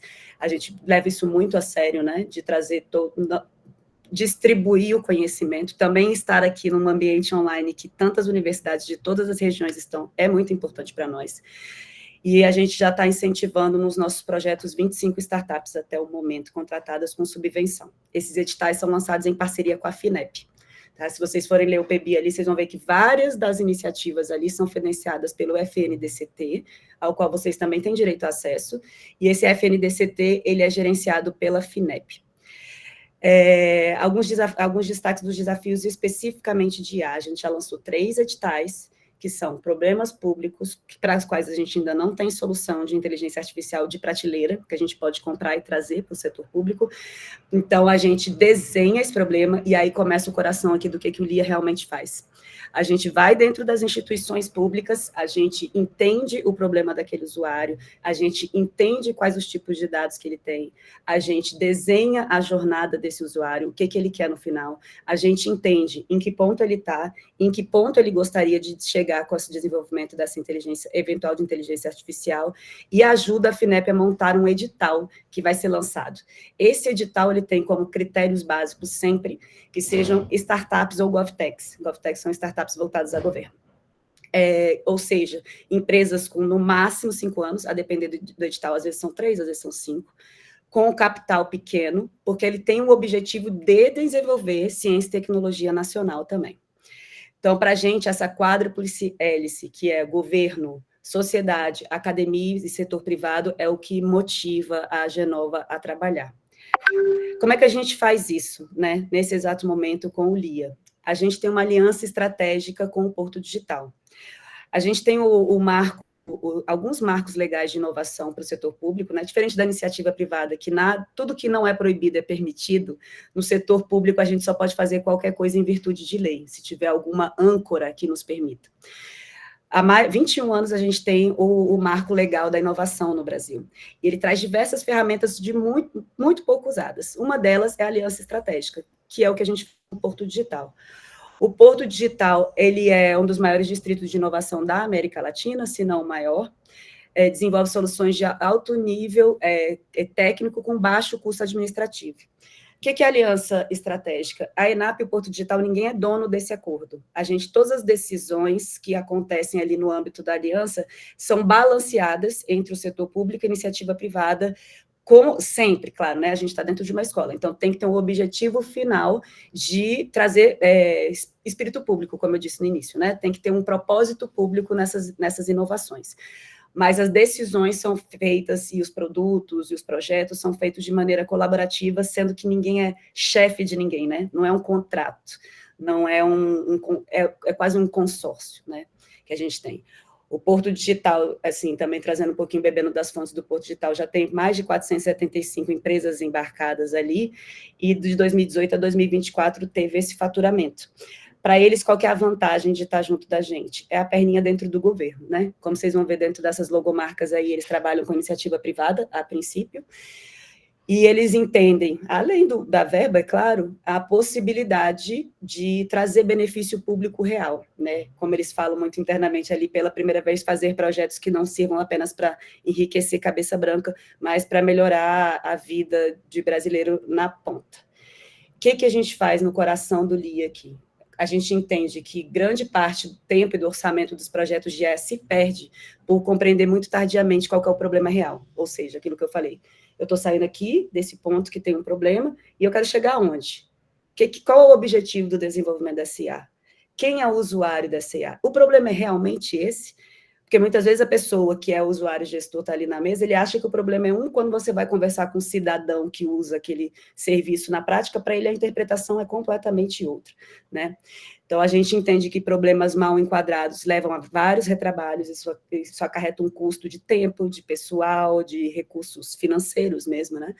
As soluções desalinhadas não respondem ao problema, né? Não atendem à necessidade do usuário ou da administração pública, e se não atende, tem baixa aderência. Várias soluções sendo geradas, o PBIA tem 1 ano, mas o governo já aplica inteligência artificial há pelo menos 6 anos em algumas de suas iniciativas.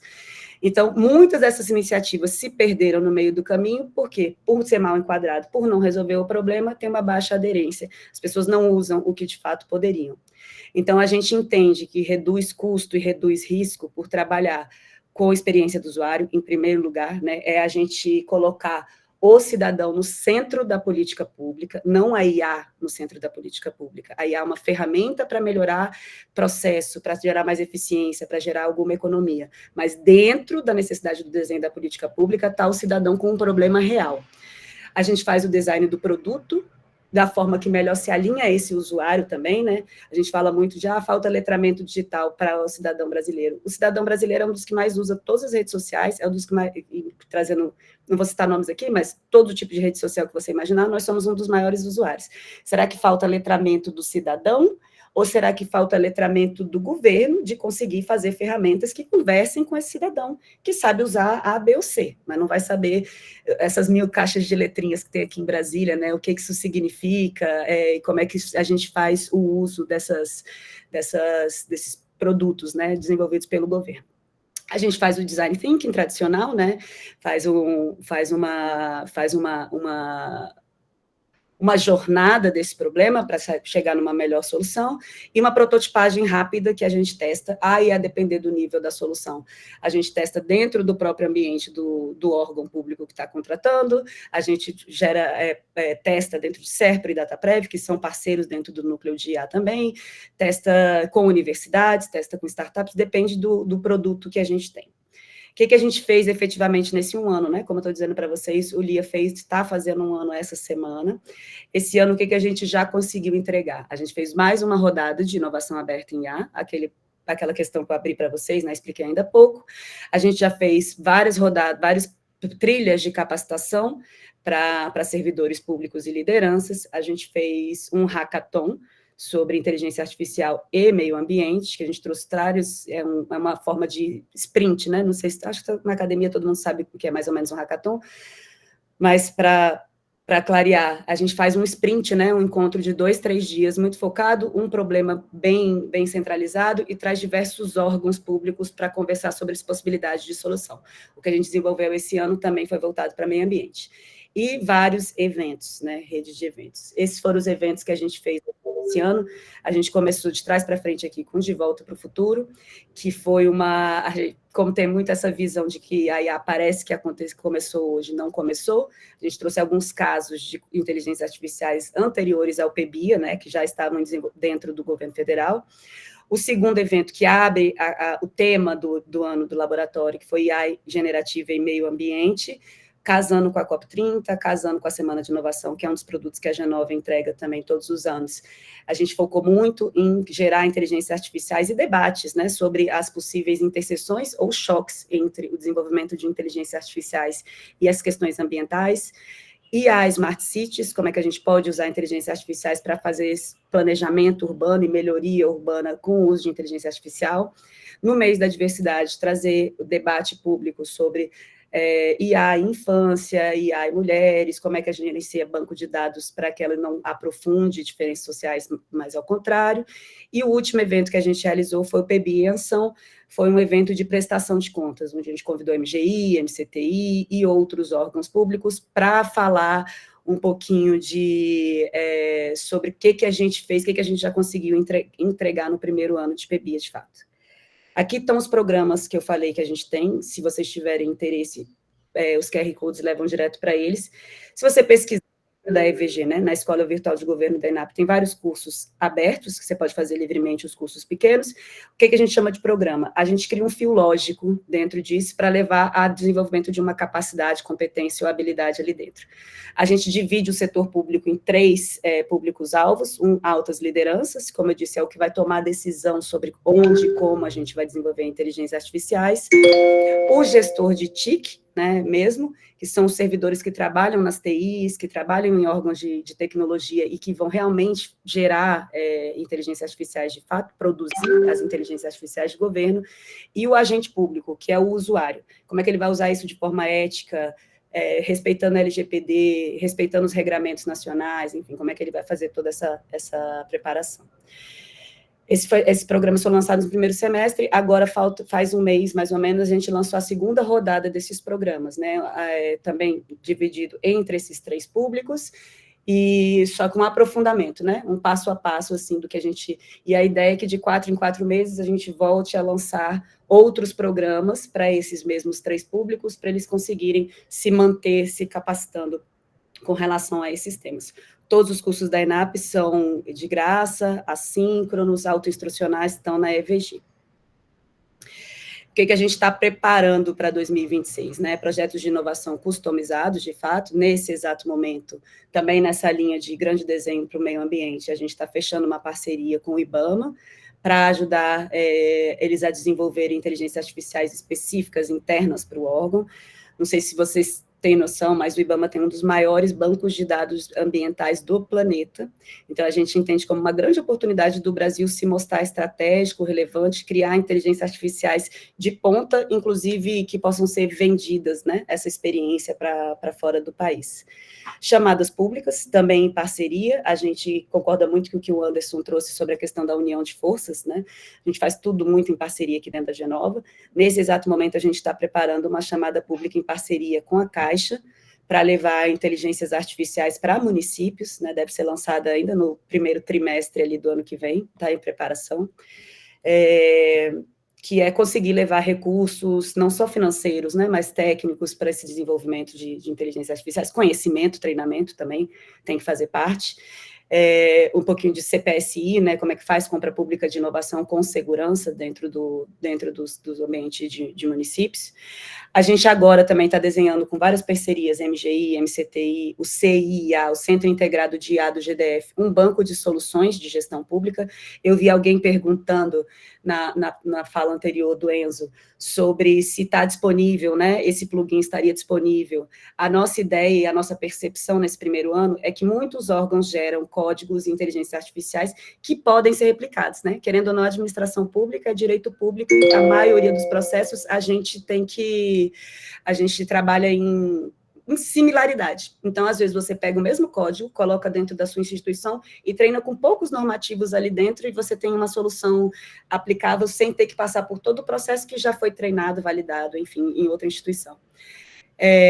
Com isso, a gente está fazendo essa coleta de experiências para ter um banco público acessível para todos os órgãos que possam trocar experiências ali. E essa disseminação de metodologias de inovação, né, que a gente também está aprendendo ao longo desse ano, a gente está terminando de desenvolver nossa metodologia, como é que a gente entende que é a melhor forma de aplicar, e para ano que vem a gente pretende disponibilizar essa metodologia, né, como eu falei lá, o trabalho da Genova é muito disso, desenvolver metodologia e depois tornar acessível a todo o setor público, para aplicação com segurança, e a gente está fazendo o nosso papel aqui junto com a IA. Finalizando, a gente entende que tudo isso acontece porque o Brasil não pode ficar de fora, né, da nossa revolução de IA, e é papel do Estado fomentar ciência, tecnologia, inovação, desenvolvimento, e a gente quer fazer isso sempre junto da academia. A grande equipe do LIA que faz tudo isso são essas brotas aqui. Eu fiquei muito feliz de saber que eu fui a primeira mulher a falar nesse ambiente aqui, né, como palestra central. Isso para mim é muito importante. A nossa equipe é formada por mulheres. Tem uma cota para meninos, tá? Se vocês estiverem de olho, depois fala comigo. Mas a gente é uma equipe de mulheres, a gente tem 2 professoras doutoras na equipe, a Eunice e a Ariane, que está aqui com a gente, inclusive, ajudando sempre, a gente faz tudo muito junto. São professoras, já foi um pouquinho desse esforço do LIA de trazer a academia para dentro, né, assim, puxar mesmo a galera para trabalhar junto com a gente. Acho que tem um pouco mais apartado, né, uma percepção aqui de a ENAP muito ali, a academia muito ali, como é que a gente junta isso? E fora isso, as demais aqui, para vocês conhecerem, os nossos contatos são esses, a gente tem uma rede, a gente tem um site recém-lançado, e querendo entrar em contato, pode escrever para o e-mail do LIA, que a gente quer trabalhar junto. É isso.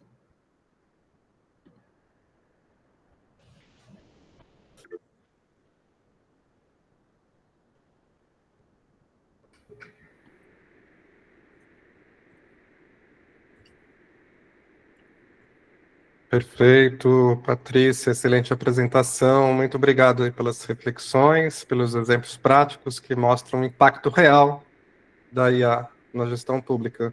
Abrimos agora o espaço para perguntas, respostas. Convido a todos para acompanhar o chat, mandar perguntas aqui. Já temos algumas aqui, Patrícia. O tema inicial aqui, definição de metas e parâmetros em políticas públicas de IA.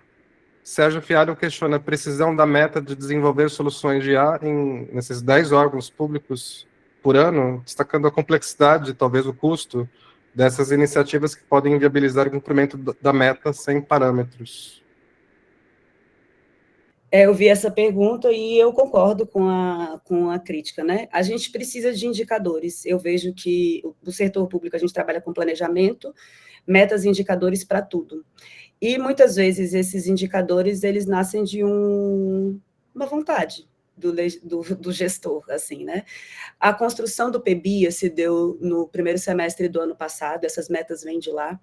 E foi embora a gente estivesse desenvolvendo inteligências artificiais no governo, como eu falei, há algum tempo, veio da emergência do hype, né? Veio uma demanda, tipo, eu quero em 6 meses um plano.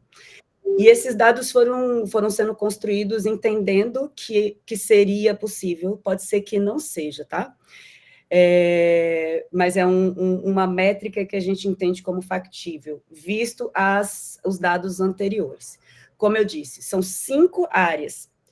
As 5 áreas hoje é meio ambiente, saúde, educação, esqueci as outras 2 agora. Mas se em saúde a gente consegue atender Anvisa e ANS, essa meta já está cumprida.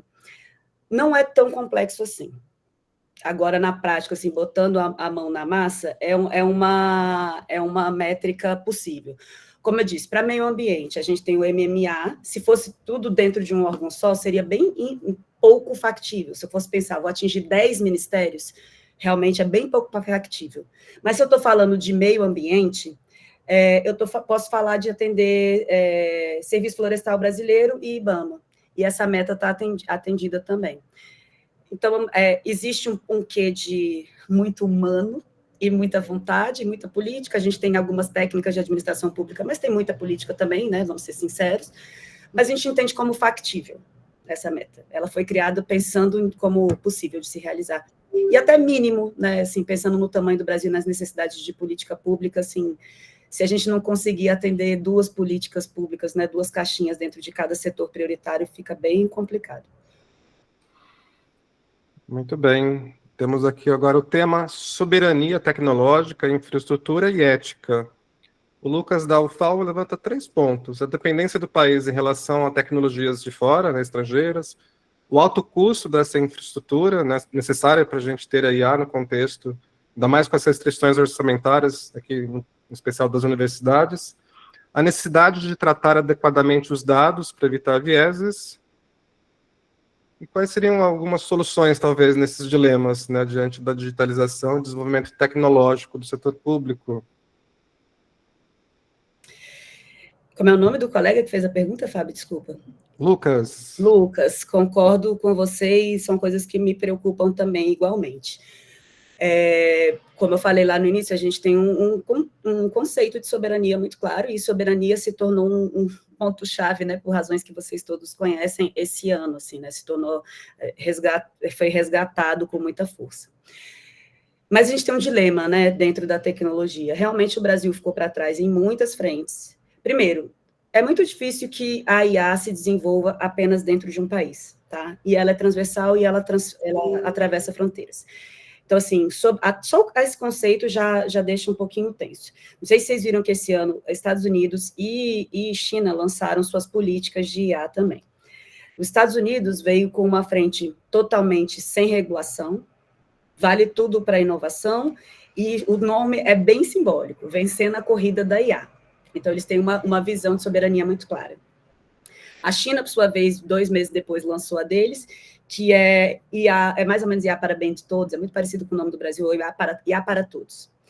E convidando os países a desenvolverem inteligências artificiais em parceria.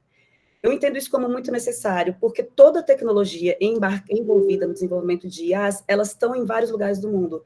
Hoje a gente vai ver, muito provavelmente no ano que vem, a gente vai virar foco de atenção por conta da discussão de terras raras e data centers. É esse o papel que a gente quer dentro da corrida? É só esse que nos cabe? Como é que isso vai funcionar? Por outro lado, por mais que eu adoraria, não, fecha tudo e vamos desenvolver sozinhos. Hoje não tem condição e a gente perde a corrida se a gente se tornar excessivamente protecionista. Como é que a gente está resolvendo isso agora?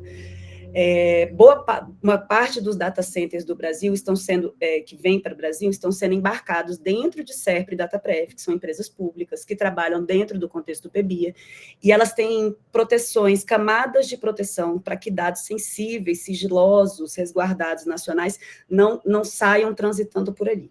Então, tem uma tecnologia estrangeira, mas ela está embarcada dentro de um setor nacional e protegido. Então, a gente tenta, na medida do possível, não ficar muito para trás na corrida e proteger o que é possível proteger, né? Sem inocência, né? A gente não vai conseguir, se a gente fechar tudo, a gente não vai chegar lá. Ética também é um dilema muito interessante, né? Muito importante. Por exemplo, vou trazer um exemplo da semana, tá, gente? Segurança pública. É algo que me aflige muito e é uma das questões que está pipocando também, trazer inteligências artificiais para a segurança pública, mas os dados de segurança pública são bastante enviesados, porque o nosso tratamento de segurança pública é bastante enviesado. Então, assim, não é a IA que é enviesada, é tudo que vem antes dela ali vai estar com algum problema de origem, né, para a gente resolver. Então, todo o desenvolvimento de inteligências artificiais tem que ser muito bem pensado, de como é que a gente vai limpar, como é que a gente vai organizar. O que a gente tem feito muito dentro de governo é criar dados sintéticos para fazer esses testes antes de usar dados reais, porque com o uso desses dados sintéticos a gente consegue ver algumas anomalias ali durante a produção dos modelos, né? E aí a gente já tenta, antes de colocar efetivos dados dos nossos cidadãos, das nossas políticas públicas, a gente faz um testezinho ali com esses dados. Não sei se vai prevenir tudo, né? Como eu disse, o LIA tem 1 ano só, a gente ainda está testando muita coisa, mas é o que a gente tem feito aqui para tentar reduzir esses vieses. E abrir para conversar com a sociedade também, né? Bastante. Por isso que eu entendo esse papel do laboratório como muito estratégico. A gente, obviamente, não é o órgão central da política pública, né, do PBIA, MGI e MCTI são os responsáveis por ela, mas às vezes, por ser ministério, fica distante, né, às vezes fica um pouquinho difícil de ter acesso. Uma escola é sempre um lugar de portas mais abertas, onde a gente consegue trazer a visão de outros atores, também entendo isso como muito importante para a gente fazer inteligências artificiais éticas e nacionais. Não sei se respondi tudo, que eram 4 pontos, não sei se foi tudo.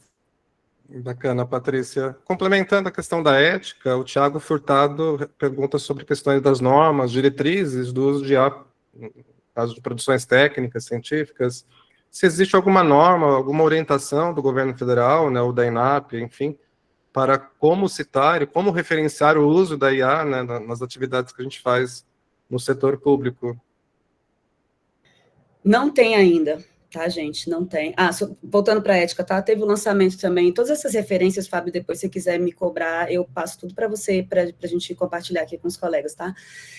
Há 1 mês, o governo federal lançou o Framework de Ética, que a gente pega a resolução da Unesco e a gente adapta para o Brasil, não no sentido de mudar a interpretação dela, mas de transformar num ferramental mais possível, mais plausível no desenvolvimento das IAs. Então, toda vez que a gente vai desenvolver uma IA, a gente passa por aquelas perguntas, e ele é mais joguinho assim, né? Pergunta, vai para cá, quase árvore de decisão, já que estamos em IA, né? Sim, não, para onde que vamos? Esse framework, todos os projetos passam por ali, e ele tem 4 classificações que provavelmente vão coincidir muito com o processo legislativo que está acontecendo agora, que é classificar em baixo risco, que aí toca para frente, médio risco, alto risco, altíssimo risco, deixa isso para lá. Né? E aí, como é que a gente faz as mitigações depois de detectar alguns riscos? Ética. Sobre citação, né? Não tem ainda, unificado não tem. Como eu disse lá no início, eu fui pesquisar isso ontem, algumas universidades brasileiras já lançaram os seus regramentos individuais, e eu acredito que outras estão em discussão. Eu acredito como muito importante que as universidades conversem entre si para a gente fazer uma determinação única, seria mais viável, né, de aplicação. Como eu disse, 75% das pessoas em universidade já estão usando, afirmando que usam, então, assim, é irreversível, então a gente tem que organizar esse uso, né, tornar ele mais ético e transparente. Existe uma resolução internacional sobre como fazer essa citação, eu não estou com ela aqui também, Fábio, aí você me lembra que eu trago essa internacional, que aí a gente usa dentro da ENAP, a gente usa essa referência internacional, a gente não tem a nossa. Mudando aqui o tema agora para aplicações práticas nos diversos setores. Por exemplo, o Kleber pergunta se tem algum exemplo de propostas na área de meio ambiente com o uso de armas. Eu colocaria também quais outras aplicações práticas o ENAP tem trabalhado e está no radar aí. Aplicações práticas. Eu vou trazer uma bem de administração, tá? Porque a gente está bem técnico e a gente é administrativo, e aí, para amarrar com um banco de soluções, tá? Inclusive, para se vocês quiserem entrar e trazer soluções transversais, já estão todos convidados. Existe um projeto que vai lançar o nosso banco de soluções, que ele é chamado de SEI-IA. Entendendo que o direito administrativo é único e que o SEI é usado em quase todas as instâncias da administração pública, foi criado uma ferramenta de IA generativa, treinada com direito administrativo, que vale para todos nós, e você pode colocar esse plugin, né, dentro do seu próprio órgão, treinar com mais os normativos internos ali, né, próprios, as INs, as notas técnicas, enfim, as questões internas do seu órgão. Então o treinamento fica muito reduzido, ele já vem com manual de explicação, ele já vem o código, ele já vem com acesso a perguntas, né, FAQ lá da galera da Anatel, esse projeto é da Anatel, e você não precisa assinar nenhum ACT com eles para ter acesso a isso. É isso que a gente adoraria ver mais acontecendo dentro do setor público e colocar nesse banco para transversalizar. Então, esse é o tipo de solução que a gente busca. Código aberto, software livre, baixo custo e que seja replicável em várias unidades. Sobre meio ambiente, nesse exato momento, a gente está, um dos desafios de IA que foi enquadrado esse ano, gente, olha que coisa absurda, tem gente que rouba espécies da nossa flora e fauna, inclusive em extinção, e anuncia em redes sociais para vender, anuncia no Mercado Livre para vender. Eles têm tanta certeza da impunidade que, assim, sem vergonha, assim, a galera anuncia. Hoje, a gente tem um setor no IBAMA responsável por isso, que é composto de 4 servidores. Estava com 6 até outro dia, nessa de falta servidor também, não é só recurso físico, financeiro mais humano também, eles reduziram recentemente para 4 pessoas, fazendo essa busca na mão. E o que a gente está ajudando eles a desenvolver? Um web scraping, que a gente consegue fazer essa leitura com base em leitura visual, né, de raspagem de rede social, raspagem de sites de venda, com base em leitura de imagens, para a gente acelerar isso, né?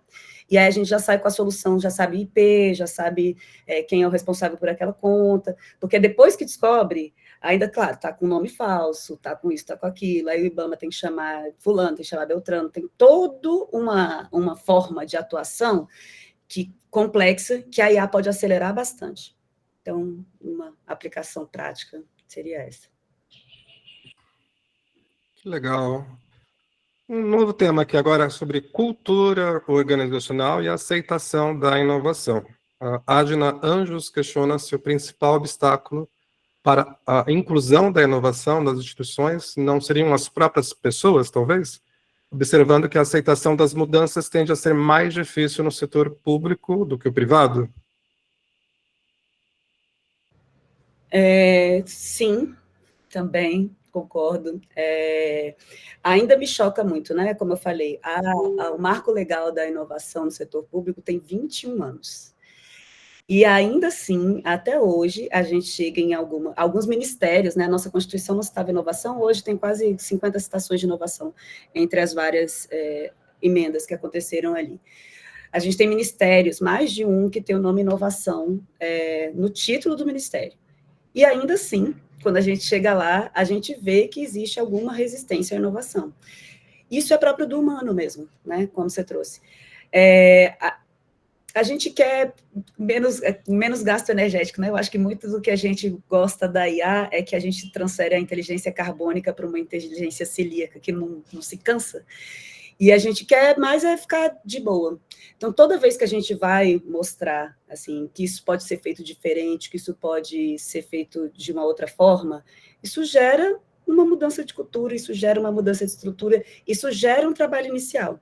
Você tem que ter um trabalho de convencimento de que isso, no final das contas, vai trazer melhores serviços públicos, que isso vai trazer economia para o Estado, mas isso gera um trabalho inicial, que é cansativo, que exige esforço, e sim, muitas vezes, sim.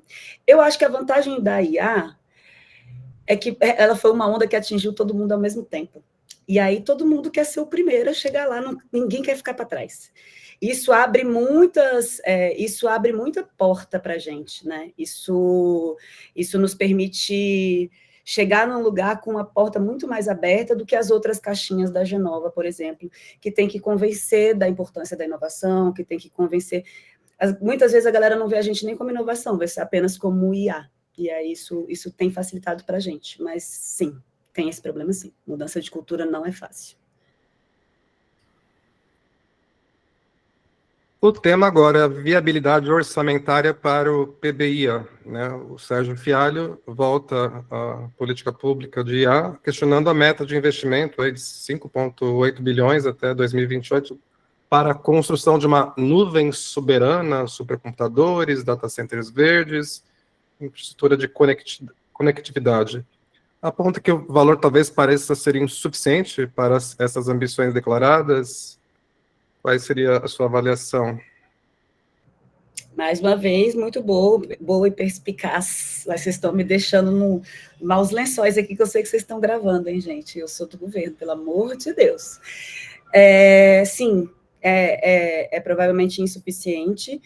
E aí também o PBIA traz uma frente inovadora, né, de forma de construção, e por isso essa abertura para parceria público-privada. Vocês vão ver um dos eixos lá que eu apresentei, depois vou deixar a apresentação aqui com o Fábio.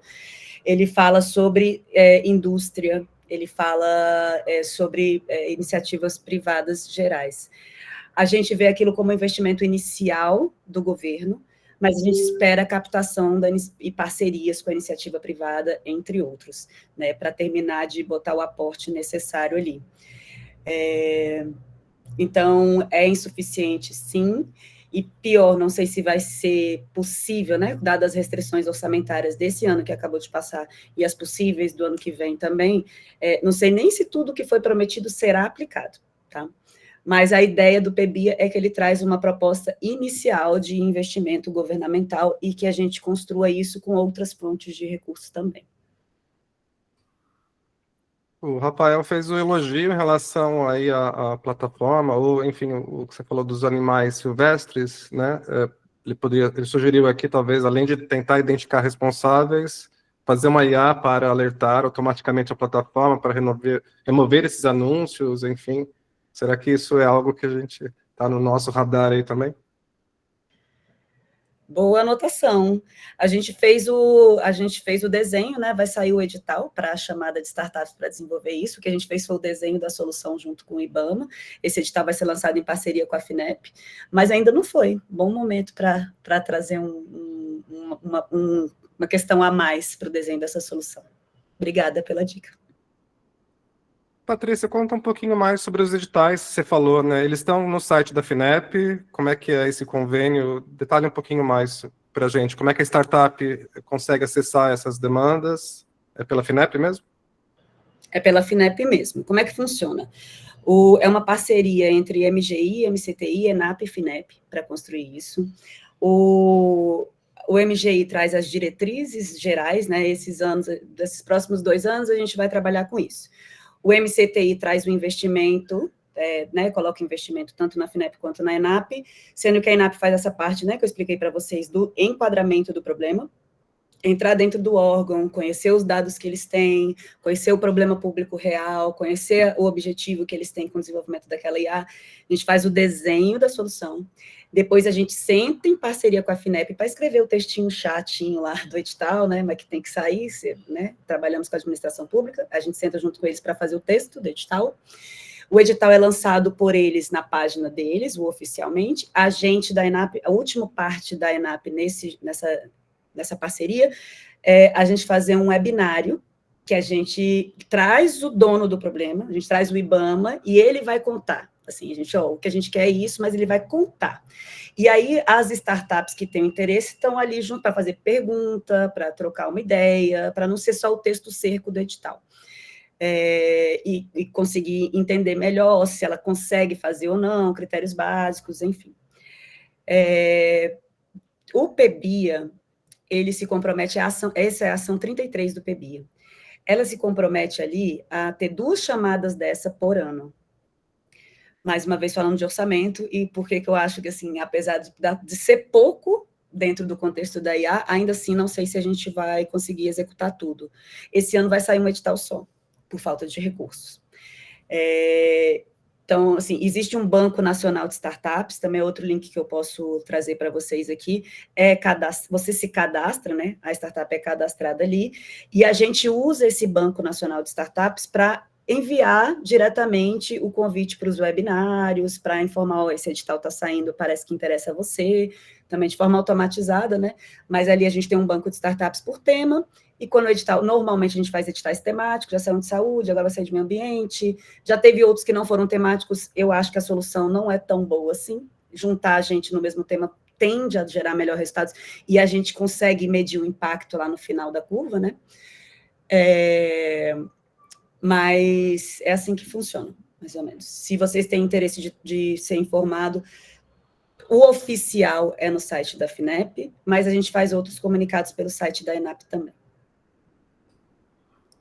As 2 últimas perguntas aqui agora sobre a capacitação e publicações já no setor público. A Ariane Ferreira, ela destaca que a EVG da ENAP pode criar, talvez, capacitações personalizadas, não chamam de à la carte, para órgãos públicos. Ela lembrou também dos programas gerais de capacitação da ENAP. Compartilha também uma chamada especial da revista da ENAP sobre administração pública e soberania digital. E também antecipa, né, a Ariane também, sobre uma futura chamada para um caderno dedicado à IA na gestão pública. Quer comentar, Patrícia? A Ariane é da equipe do LIA, é uma das professoras que eu falei que estavam ali, né, Eunice e a Ariane, que a Ariane estava aqui comigo, por isso que ela está botando mais dicas aí. É esse braço que a gente quer fortalecer de aproximação com a academia, com publicações, com, né, tornar o conhecimento mais acessível e mais distribuído. Tá? Ela está nessa frente, essa parceria, como eu disse, a gente está dentro da diretoria de inovação, existe uma outra diretoria aqui que é de altos estudos, que aí ela é responsável pelo mestrado, pelo doutorado e pelas publicações da ENAP. Quando tem o tema da IA, embora seja a atribuição deles, normalmente eles convidam o LIA ali para a gente fazer uma parceria, entender para que lado, né, como a gente tem esse braço muito de fazer contatos com outros órgãos, com universidades e tal, para que lado as coisas estão andando e como é que a gente pode trazer produtos que tenham mais leitura mesmo, né, mais consequência. Que legal. E a última pergunta aqui, legida aqui, sobre governança, responsabilidade e segurança jurídica em IA assistiva. Arthur Funaki, além de parabenizar a apresentação, levanta que nas universidades a segurança jurídica é um gargalo devido à rotatividade dos gestores, que ainda não dominam esse arcabouço legislativo, normativo.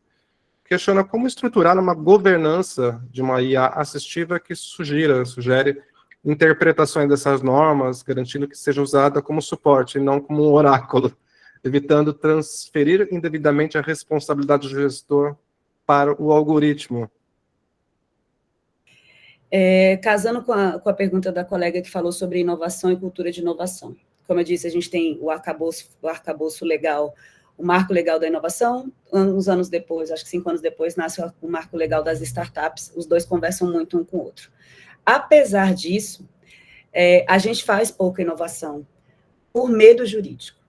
Na verdade, até hoje, a gente se restringe de inovar, ou às vezes por desconhecimento, e às vezes porque, apesar da inovação, eu adorar a inovação, porque ela tem algumas brechas para erro, que a gente não tem muito nos nossos CPFs, normalmente no setor público, a inovação dá essa brecha para nós. Ela, obviamente, boa fé, né, gente? Mas existe esse receio de criar coisas novas por conta dessa proteção, assim, jurídica.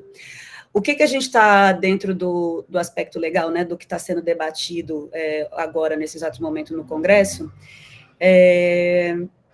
A gente, dentro da administração pública, tem um capítulo lá todo voltado para a administração pública, a gente não vai poder transferir essa responsabilidade para a IA. Não vai ter espaço para essa desculpa. Não, foi a IA que decidiu, não foi culpa minha. Não tem isso. Você pode usar, né? Você pode usar como ferramenta, deve usar, acelera muitas coisas, mas que a gente entenda como uma ferramenta, um início de conversa, um desenho, talvez, de uma política, enfim, um início. Vai ter que ter a participação humana. E a tomada de decisão não será delegável dentro dos próximos anos. Então, assim, se a gente for fazer, segurem as próprias canetas, assim, revisem suas coisinhas, porque vai ser responsabilizado, sim. Sobre governança, existem alguns conceitos, né? Então, eu fico um pouquinho insegura de saber se eu entendi direitinho a pergunta. Mas eu falo que é uma das questões mais difíceis, né? Mais uma vez, eu não acho que nenhuma IA de qualidade vai ser feita sozinho. Todas elas vão ser feitas em parceria. Às vezes, parcerias internacionais. Mas sempre vai envolver mais de um ator ali nesse desenvolvimento. E isso gera uma governança nesse sentido de atribuições, né? De uma matriz raça mínima ali. Quem é responsável pelo quê? Quem assina o quê? Quem não sei o quê, não sei o quê. Isso é muito difícil. Isso é uma das partes mais difíceis da cultura de inovação, que é fazer coisa em parceria. Você regulamentar. A minha sugestão aí, bem pessoal, tá? De um ano de gestão de LIA. Combina tudo no início. Quando for fazer esses projetos em parceria, combina e escreve. Assim, né? Não só deixar desenhado ali numa matriz, mas combina, escreve, assina, para como todos serão responsabilizados no final, mesmo que usem o que é a parte de quem no desenho dos projetos, o que é a parte de quem no desenho dos processos. Isso sai mais barato para todo mundo, evita muito ruído. Excelente apresentação, Patrícia. Muito obrigado pelas reflexões, pelos exemplos práticos que mostraram o impacto real da IA na gestão pública. Primeira mulher aqui também como palestrante principal no nosso evento. Patrícia, se quiser deixar o contato aí para o pessoal, o e-mail, enfim, algum contato institucional para o pessoal que quiser tirar mais dúvidas aí com vocês, do ENAP, por favor, se quiser deixar aqui no chat. Vou deixar, estava lá naquele último, é bem facinho, tá, gente? LIIA, Laboratório de Inovação em IA, liia@enap.gov.br. Mas vou escrever aqui. Muito bem, agora queremos trazer um momento especial de reconhecimento e também alguns avisos importantes. Vamos celebrar a participação das instituições que foram top neste 5ª edição do Tech Talks das Federais. Tivemos um pico aí de mais de 380 participantes simultâneos, foram mais de 600 pessoas inscritas para o nosso encontro de todo o país. É sempre inspirador ver o engajamento das nossas universidades neste movimento coletivo de inovação e troca de conhecimento. E vamos conferir agora as 8 instituições com maior número de participações nesta edição. Em 7º lugar, com 10 participantes, tivemos a Universidade Federal do Triângulo Mineiro, empatada com a Universidade Federal do Cariri. Em 5ª posição, também empatadas, Universidade Federal do Rio Grande do Norte, que vai ser a sede da nossa próxima edição. Empatada com a Universidade Federal Fluminense, com 11 participantes, cada uma delas. Em 4ª posição, Universidade Federal de Viçosa, 12 inscritos. 3ª posição, Universidade Federal do Paraná, 13 inscritos. Em 2ª posição, Federal de Alagoas, 18. E, em primeiro lugar, né, normalmente tem sido, com mais de 130 participantes, nossa protagonista nessa edição, né, a Universidade Federal de São Paulo, Unifesp. Parabéns aí a todas as instituições aí com presenças ativas. Parabéns aos servidores também, né, que estamos comemorando essa Semana do Servidor aí também, durante esta semana. Estamos aqui disponibilizando neste momento o check-in do evento, está aqui no chat, tá? Você já pode entrar para fazer a sua manifestação de participação, né, avaliação, lá no formulário você garante aí o certificado.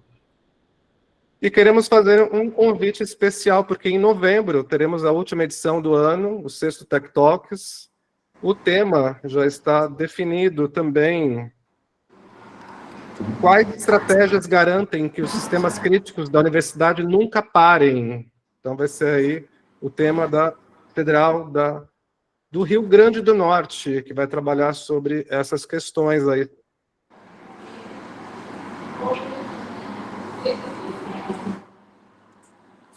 Então está aqui o chat, o check-in do evento. Estou colocando aqui novamente, aproveite e já faça aí sua declaração aí de presença.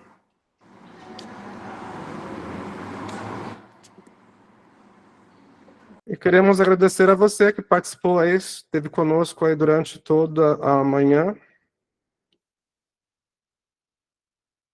Estamos juntos aí também pelos canais oficiais, temos o